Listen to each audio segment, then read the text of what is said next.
Afternoon, it's Amber, lives on the hill, and I'm in my paddock, and it's nicely growing. It's nicely weeded.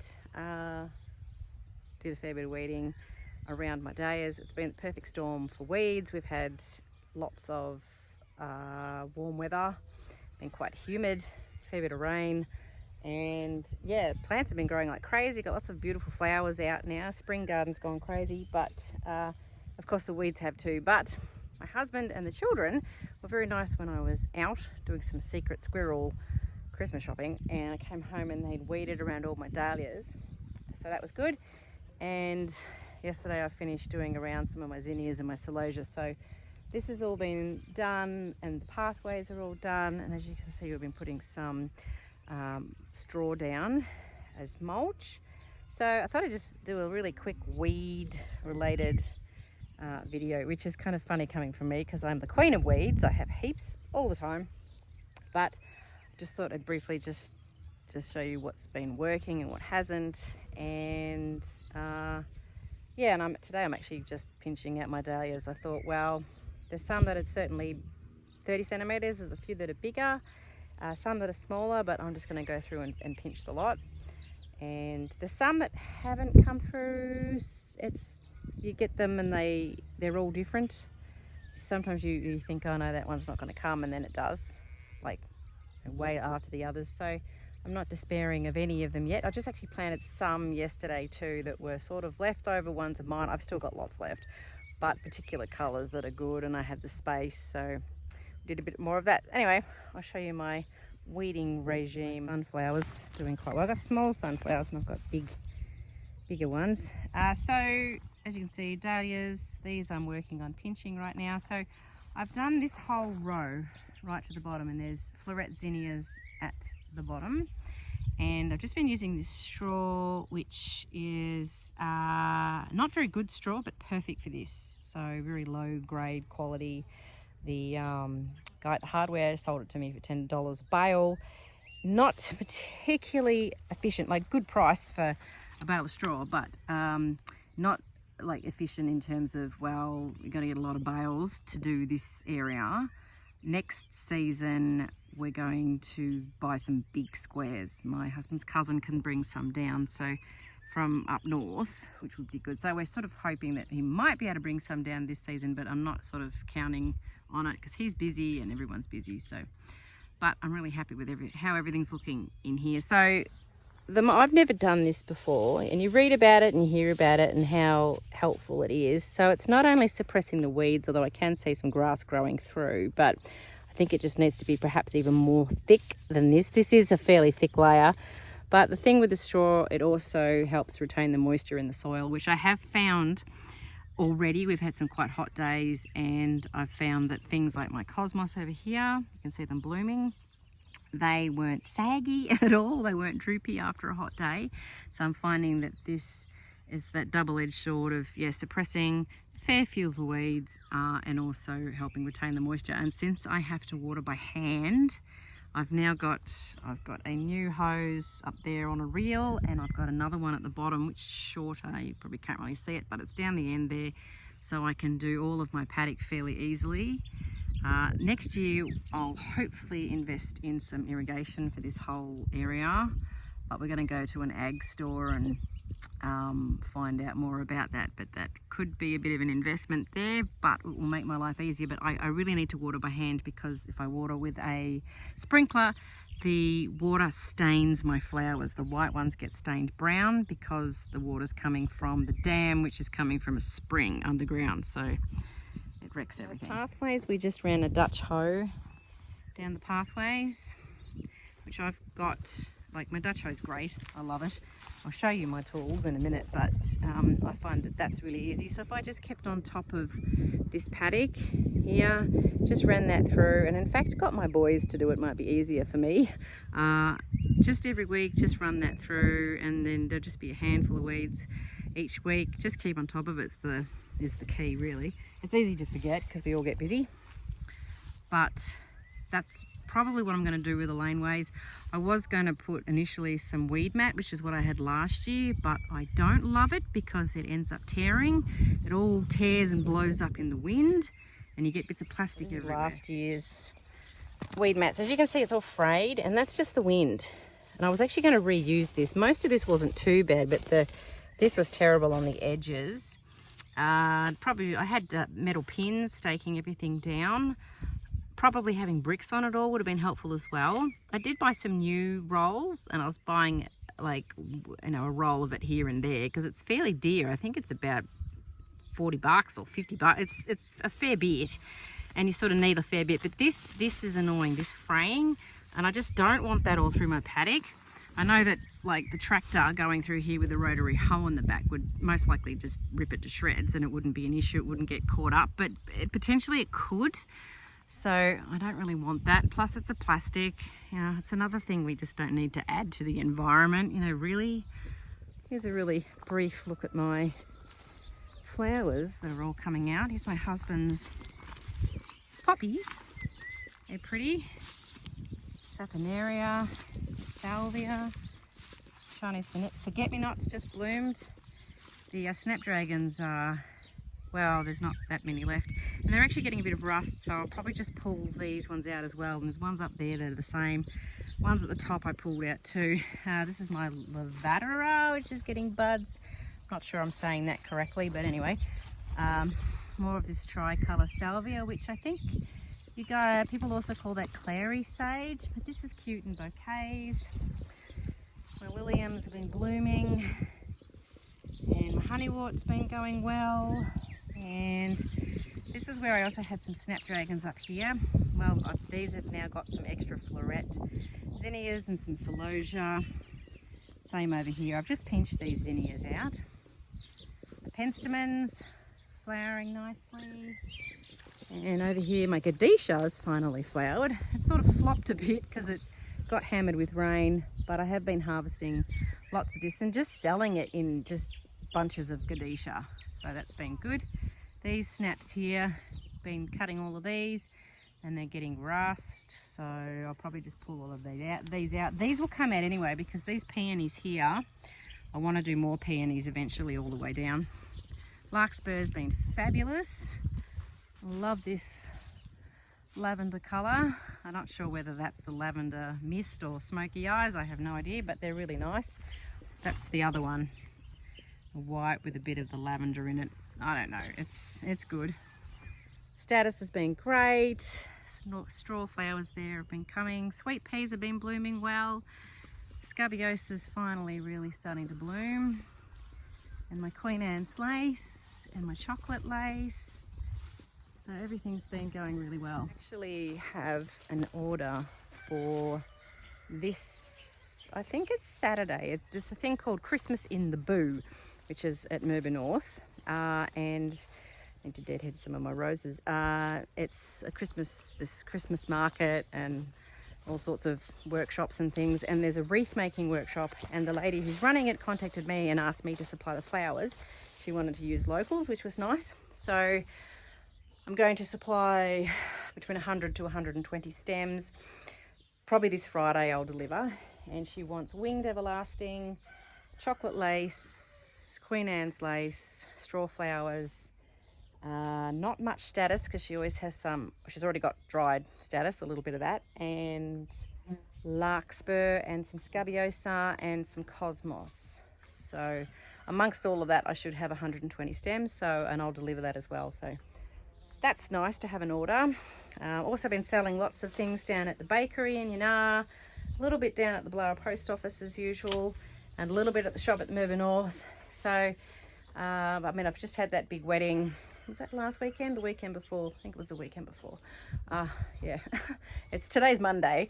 It's all blurring into each other, but yeah, it's been pretty busy, which is good. So I am actually able to shift a fair few of these flowers. I haven't had any markets really recently because I've had the wedding, well, 2 weddings in November. It's now I think it's the 2nd of December. Anyway, because of the weddings that I had, I missed weeks of markets and things. So come this December, I've got a new market that I'm doing in Traralgon, which is the second Saturday. And Traralgon is quite a big regional town, about 40 minutes from here. And it's held sort of right near the centre of town in this grassy bit in the middle, and there'll be lots of people. So I'm hopeful that I should do well. Hopefully I'll have some flowers by then. I mean, it's still the spring stuff, I think this is actually sort of later than normal, so I'm hopeful that I should have a lot of staff. And the days, it's been a funny season. The spring stuff was late to come, but now it's here.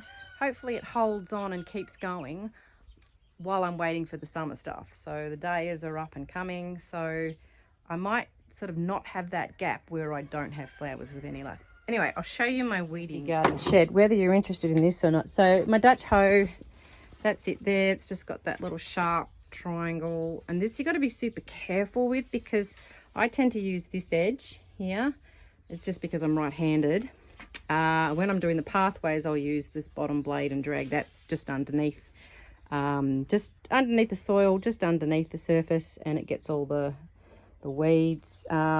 The handle's getting a bit dry and nasty. It's been left out in the weather, but this is awesome. The other tool that I've got, which is good for in between the flowers, is a stirrup hoe. Apparently this is, so that kind of like rattles. It moves backwards and forwards. And that just sort of cuts underneath the weeds, and it fits like at that width. That can fit in between individual seedlings, so that's really, really good as well. And I also tend to use my hori knife a lot, so I am crawling around on my hands and knees, but they're really good. The weeds are going crazy. And I haven't had a chance to mow my lawn for a little while, but it's all right. Things are up enough now that it's not too much of a stress. It's just nice having flowers for a change. It was such a stress for a while there, but oh, I've even got some yarrow. I've got a white yarrow there, and it's a pink one. Anyway, I'm just going to continue with pinching out my dahlias, which is, you know, fairly straightforward. I probably could talk about that as well. Just on my zinnias. So the reason we pinch things is so that they branch out more and you get more flowers. That's really, you know, the basic idea of it. Dahlias too, I can see where I've pinched, like this one here. You see how it's got like a really hollow stem? You can see what I'm doing there. If you let that just go, that would just be one gigantic big hollow stem and a bit like a broomstick handle, and you can't really do anything with it. So like you'll get this big, you know, one flower and this big stem, and it's stupid. So you don't want that. You want to pinch them out. And it's basically just, you know, cutting the tops off it. So generally when the plant's about 30 centimeters tall, we want to cut off about 10 centimeters. So, and it's the center growing shoot, and it's really easy to do. If you haven't done it, you feel like you're decapitating your plant because you've grown this plant from seed or from tuber, and you think, what am I doing? I'm taking all this top off it. But it's the best thing you can do to ensure that you get more flowers and that you don't get these broomstick handle stems. So it also means that you get a more bushy plant rather than something that's quite tall and narrow and that can get easily blown over in the wind. So definitely pinch. I'll just show you a bit up close. There we go, that's his hollow stem. He's like he was fairly big, this one. And actually there's a bit there that's come off as well. But as you can see, I've pinched where the leaves are coming out there. So just where there's the leaves that join together there. And so more shoots will come out from here now and create like another branching section. So you'll just get more flowers. So that's another one there that I've done. This one here is a little small one. So to pinch him out, that's the center growing shoot there. You can see him. So like I can even just do that with my fingers. So I would pinch out here, pull that out the middle, and I've taken that away there. And there we go, done. So it's a little bit hard at this point. You think, I'll wait until they're 30 centimeters. Well, they're all at different heights. And I wasn't actually planning on doing this today, but I was doing the zinnias and I thought, well, why not get it done?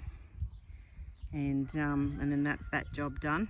Some things that you don't pinch, of course, for example, these sunflowers here, these aren't branching sunflowers, so I wouldn't want to pinch those.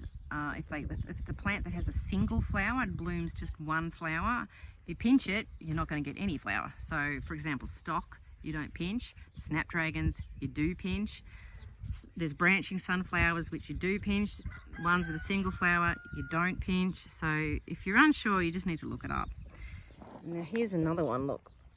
Teeny tiny weeny little plant just coming through, so that one will get left obviously for the moment. Oh, that's a florally kahuna, that's a fun one. And I'll just have to go back at another point and get those really little ones, so gradually they'll all get done. But back to the weeding. So far this is what we're doing. I can report back at a later stage at how this is going and how much work this is going to be.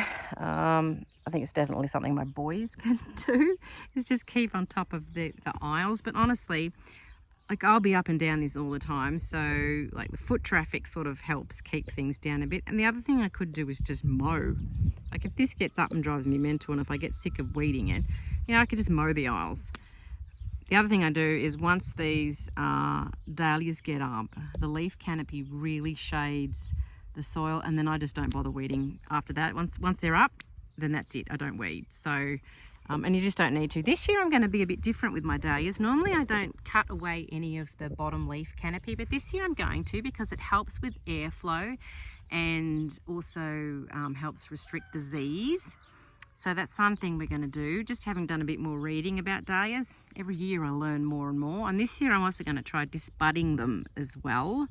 That's something that show people do when they're going to show their dahlias, so they get the one big dahlia. But I'm also going to do it because you get these side buds, and the little side flowers always end up being a bit silly.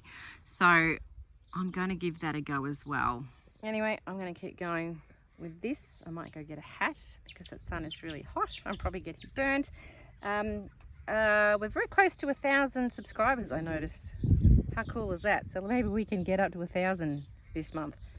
I don't know. Anyway, so share and do all those things that whatever helps the channel. Awesome. You can also buy me a coffee if you want.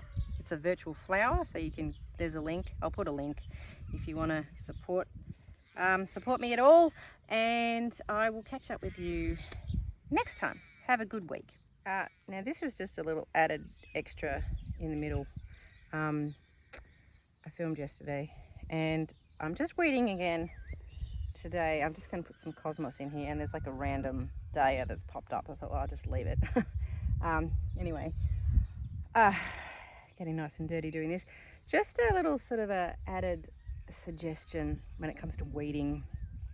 If you're flower farming, and if you're like me where no one actually comes here and sees what I'm doing, then don't overly stress about the weeds. Look at these behind me. Look at all this plantain and stuff. Like, I'll just mow over that.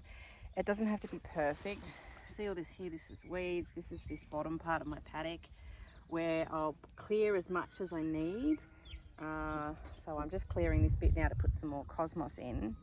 But unless you've got to pick your own and people are going to be coming to your farm, don't stress about the weeds. You've just got to keep enough down so that they don't inhibit your plant growth. So we've done around the plants there. And then of course, once they get up big enough, as I was saying about my dahlias, if there's any weeds underneath, I'm not going to stress about them unless they're really big and oh yeah, I'll grab one while I'm down there. But yeah, it's not the end of the world. They're not the end of the world. So go easy on yourself. And yeah, as I said, unless you've got to pick your own where it's got to be nice and fancy for people to turn up on your farm, don't let them stress you.